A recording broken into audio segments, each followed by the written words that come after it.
샬롬 할렐루야. 갈라디아서 6장 7절에서 9절이요. 스스로 속이지 말라. 하나님은 없인 여김을 받지 아니하시나니 사람이 무엇으로 심든지 그대로 거두리라.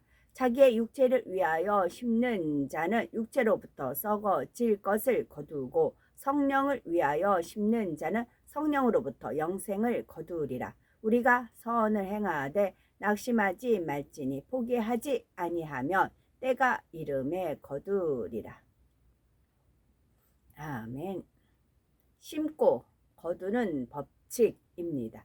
하나님께서는 사랑하는 자녀들에게 복 주기를 원하십니다. 그러나 무조건 복을 주실 수는 없지요. 반드시 심어야만 거두는 것이 공의입니다. 또 심는다 해도 방법을 알아서 제대로 심어야 좋은 열매를 거둘 수가 있지요.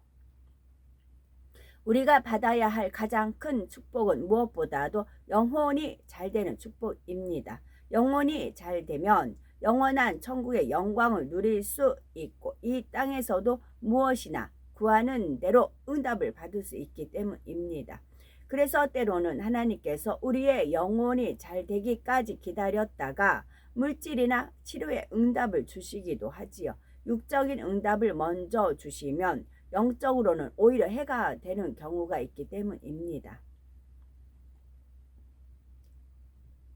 가난할 때 열심히 신앙생활 했던 분이 축복을 받으면 마음이 변질될 때가 있지요. 하나님 앞에 범죄하기도 하고 세상과 짝하다가 결국 하나님을 떠나기도 합니다. 그래서 각 사람의 중심을 아시는 하나님께서는 믿음이 어느 정도 성장할 때까지 기다렸다가 축복을 주시기도 합니다. 심은 대로 거두는 것은 어떤 경우에도 틀림이 없는 법칙입니다. 일찍 거둘 수도 있고 더디 거둘 수도 있지만 더디 거둔다고 해서 결코 손해보는 것은 아니지요. 정령 변치 않는 믿음으로 하나님 앞에 열심히 심고 또 심었다면 하나님께서 그에게 축복을 주시기 위해서라도 더 빨리 영적인 믿음을 갖게 하시지 않겠는지요. 이렇게 영육 간에 축복을 겸하여 받는 것이 훨씬 더 큰 축복이요 진정한 축복입니다. 야고보서 5장 11절에 보라 인내하는 자를 우리가 복되다 하나니 너희가 욥의 인내를 들었고 주께서 주신 결말을 보았거니와 주는 가장 자비하시고 긍휼히 여기시는 자신이라 했습니다. 사랑하는 변함없는 믿음으로 열심히 심어서 넘치도록 채워주시는 하나님의 축복을 받아 마음껏 간증한 우리가 되어야 되겠죠. 심고 거두는 법칙, 심은 대로 거두는 축복의 비결 7제는 하나님께서 기뻐하시는 곳에 심어야 한다는 것입니다. 주식 투자를 해도 이윤을 남기려면 수익성이 좋은 종목에 투자를 해야 합니다. 부실한 종목에 투자했다가는 원금조차 보전하기 어렵지요. 영적으로 우리가 씨를 심을 때도 하나님께서 기뻐하지 않는 곳에 심으면 축복을 받을 수가 없습니다. 예를 들어 우리가 구제할 때도 하나님의 뜻에 맞게 해야 합니다. 잠언 19장 17절 가난한 자를 불쌍히 여기는 것은 여호와께 꾸이는 것이니 그 선행을 갚아주시리라 했지요.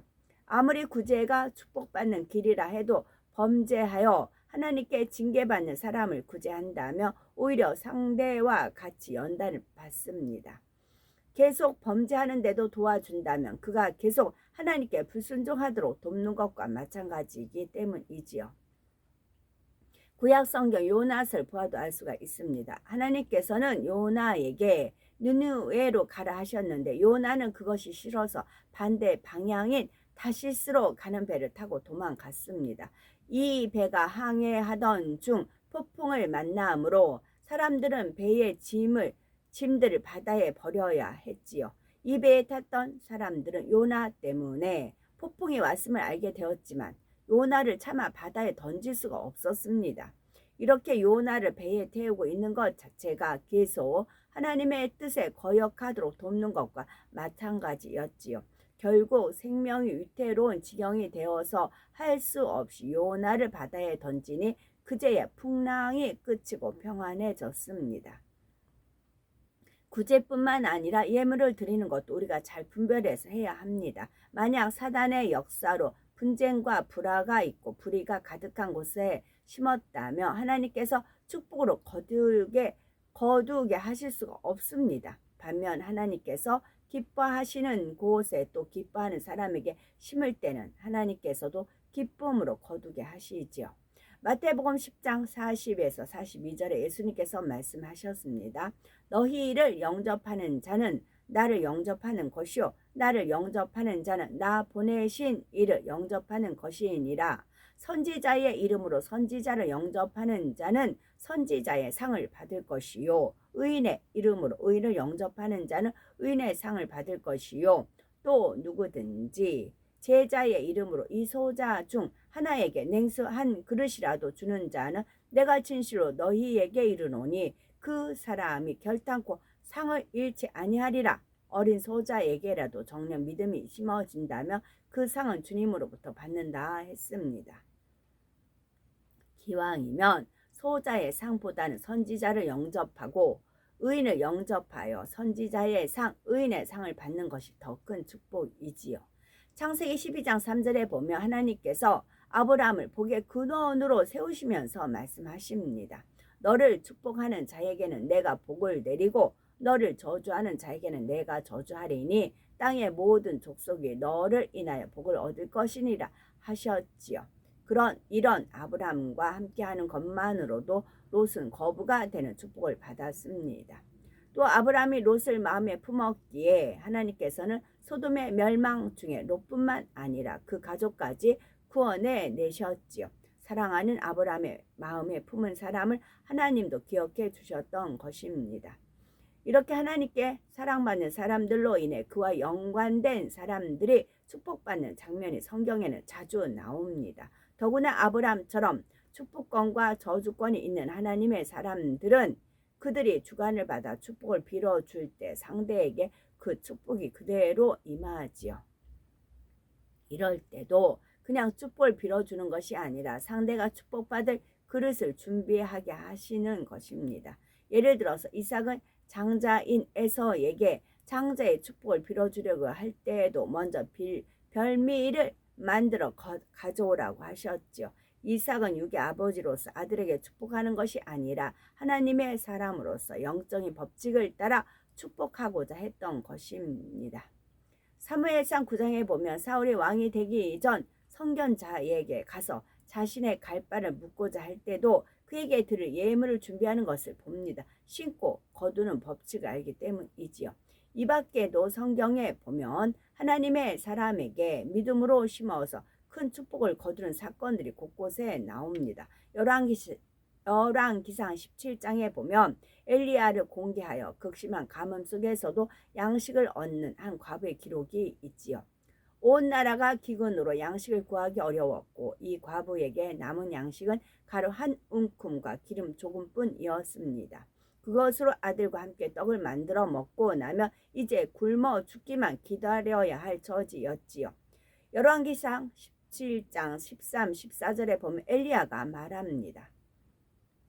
두려워 말고 가서 네 말대로 하려니와 먼저 그것으로 나를 위하여 작은 떡 하나를 만들어 내게로 가져오고 그 후에 너와 네 아들을 위하여 만들라. 이스라엘 하나님 여호와의 말씀이 나 여호와가 비를 지면에 내리는 날까지 그 통의 가루는 다하지 아니하고 그 병의 기름은 없어지지 아니하리라 하셨느니라 했지요.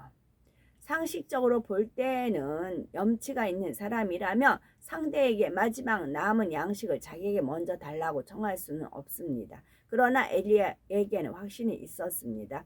그 여인이 하나님의 사람을 섬김으로 오히려 축복을 받을 것이라는 믿음이 있었죠. 그러기 때문에 생명같이 소중한 양식이라도 내어달라고 요청할 수가 있었던 것입니다. 실제로 하나님의 약속을 믿고 순종했을 때 이 여인은 놀라운 역사를 체험했습니다. 한 끼 먹을 양식을 들여 가뭄이 끝날 때까지 양식을 얻었고 그로 인해 자신과 아들의 생명을 건졌지요. 그러니 그 축복이 몇십 배인지 혹 몇 배인지는 계산할 수조차 없는 것입니다. 또 열왕기하 4장에 보면 선지자 엘리사를 섬긴 수넴의 귀부인이 나옵니다. 이 여인은 아무 대가를 바라지 않고 엘리사를 극진히 섬겼기에 구하지 않았는데도 큰 축복을 받았지요. 나이 많아 늙도록 아들이 없었는데 아들을 얻게 되었던 것입니다. 그 아들이 갑자기 죽음을 당했을 때도 엘리사의 기도를 받고 살아났지요. 시간상 성경에 보면 이 여인은 엘리사를 붙쫓았던 덕분에 나중에 물질의 축복도 크게 받은 것이 나옵니다. 자칫하면 잃어버릴 뻔했던 집안의 토지와 수년 동안 그 토지에서 나온 수확물까지 돌려받을 수 있게 되었던 것이죠. 오늘날도 이렇게 하나님의 사람들을 섬김으로 축복을 받는 경우가 많이 있습니다. 갈라디아서 6장 6절에 보면 가르침을 받는 자는 말씀을 가르치는 자와 모든 좋은 것을 함께하라 하셨지요. 이때 말씀을 가르치는 하나님의 종을 섬겨서 축복받는다는 것은 그 종이 하나님께 합당한 경우에 해당합니다. 아무리 주의 종이라 해도 그 종이 하나님께 불순종하고 범죄하는 종이라면 그를 섬긴다 해도 축복을 받을 수가 없답니다.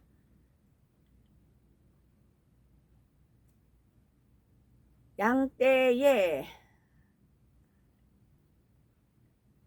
심는 대로 축복을 거두기 위해서 8째는 하나님 나라에 충성해야 합니다. 이 말은 다시 말하면 변함없이 신앙생활을 열심히 해야 한다는 뜻도 됩니다. 하나님께서는 하나님의 나라에 충성한 사람을 결코 잊지 않으십니다. 자기 사업터가 바쁜데도 교회에서도 중한 직분들 여러 개씩 맡아 잘 감당하는 분들이 있죠. 그러면서도 고백하기를 나는 하나님의 일을 하고 하나님은 내 일을 해주신다 라고 고백을 하는 거죠. 예전에는 너무나 어려운 형편 중에 있다가 하나님을 만나서 축복을 받았기에 아무리 회사 일이 바빠도 하나님의 일을 소홀히 할 수 없다는 것입니다. 이렇게 충성하면서 믿음으로 구하니 하나님께서 믿을 만한 일꾼들을 찾게 해주시고 사업터를 점점 더 든든하게 세워주시지요. 물론 영적으로 참된 충성을 하는 분이라면 몸으로만 봉사하는 것이 아닙니다. 예배에도 신령과 진정으로 드릴 것이고 쉬지 않고 불같이 기도할 것입니다. 하나님을 사랑하여 열심히 충성하는 분들을 보면 하나님께서도 결코 그 충성을 그냥 받고만 있지 않으시지요. 반드시 축복을 주셔서 영광을 돌리게 해주시는 것입니다.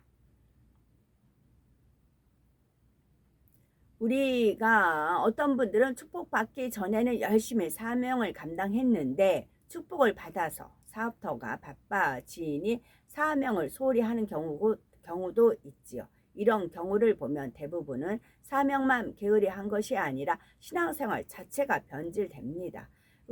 예배의 은혜가 식어지고 기도도 한 번, 두 번 빠지죠. 뜨거움이 식어지니 점점 세상과 타협하게 되고 더 많은 돈을 벌기 위해서 하나님께서 싫어하시는 일까지 손을 대지요. 그러다가 결국 하나님께서 외면하시니 잘되던 사업이 한순간에 무너지고 질병까지 얻기도 합니다. 중요한 것은 영적인 축복입니다. 어리석은 부자가 창고를 새로 짓고 그 안에 곡식을 가득 채워놓고 즐거워했지만 하나님께서는 무엇라고 하십니까? 누가복음 12장 20절 어리석은 자여 오늘 밤에 네 영혼을 도로 찾으리니 그러면 네 예비한 것이 네 것이 되겠느냐 하셨지요. 이와 같이 헛된 재물에 눈이 어두워 하나님을 성혹해 하는 어리석은 사람이 우리 중에는 없어야 된다는 말씀이고요. 신문대로 거두는 법칙 8가지가 있습니다. 첫째, 마음밭을 개간해야 합니다. 둘째, 온전한 주일 성수와 11조로 해야 합니다. 셋째, 욕심으로 구하면 안 됩니다. 넷째, 정도를 걸어야 합니다. 다섯째, 많이 심어야 많이 거둡니다. 여섯째, 믿음과 행함에 변개함이 없어야 합니다. 일곱째, 하나님께서 기뻐하시는 곳에 심어야 합니다. 여덟째, 하나님의 나라에 충성해야 합니다. 이런 말씀에 비추어 볼 때 우리는 축복받을 그릇이 잘 준비가 되셨는지요? 혹여 부족한 분야가 있다면 채우시면 되는 것이고, 말씀을 들으면서 이제부터는 내가 이렇게 해야겠다 마음에 온 것이 있으면 그대로 지켜 행하면 되는 것입니다. 기도하면 돼요. 기도하면 할 수 있는 힘을 주십니다. 자, 기도를 해요. 만약에 믿음과 행함에 변개함이 없어야 한다 했습니다. 그런 때 어느 때는 내가 은혜가 충만하면 행하고 어느 때 은혜가 떨어지면 안 할 수 있고, 이게 기복이 있을 때 이제 그러잖아요. 그러지 마시고 믿음과 행함에 변개함이 없어야 한다 했을 때 이걸 놓고 기도하면 시험거리가 와요. 아무튼 이제 몸이 좀 불편한다거나 뭐 집안에서 짜증나는 있다 하면은 어디 가서 이제 봉사를 해야 되는데 그게 오늘은 빠지고 싶어 그런다고 하잖아요. 근데 믿음과 행함이 변개 없이 해야 된다는 말씀을 기도했으니까 변개하면 안 돼. 내 몸은 이렇더라도 변개하면 안 돼 하고 나섭니다. 그러면 언제 어떻게 되는 힘이 옵니다. 할 수 있는 힘을. 그렇게 기도하면 위에서 은혜와 능력이 은혜가 주어지고 능력이 주어집니다. 은혜와 능력이 주어지고 내 안에 성령이 도와주십니다. 내가 변개함이 없어야 된다라는 자유의지를 내가 내보일 때 그렇게 역사가 일어나는 것입니다. 그렇게 한 번, 두 번 하다 보면은 하나님 말씀이 참이고 내가 하나님 말씀대로 했을 때 하나님이 도와주시구나, 함께 하시는구나, 그걸 체험하기 때문에 계속 준행해 가는 것입니다. 그러다 보면 지경이 넓혀지는 것이고요. 아멘.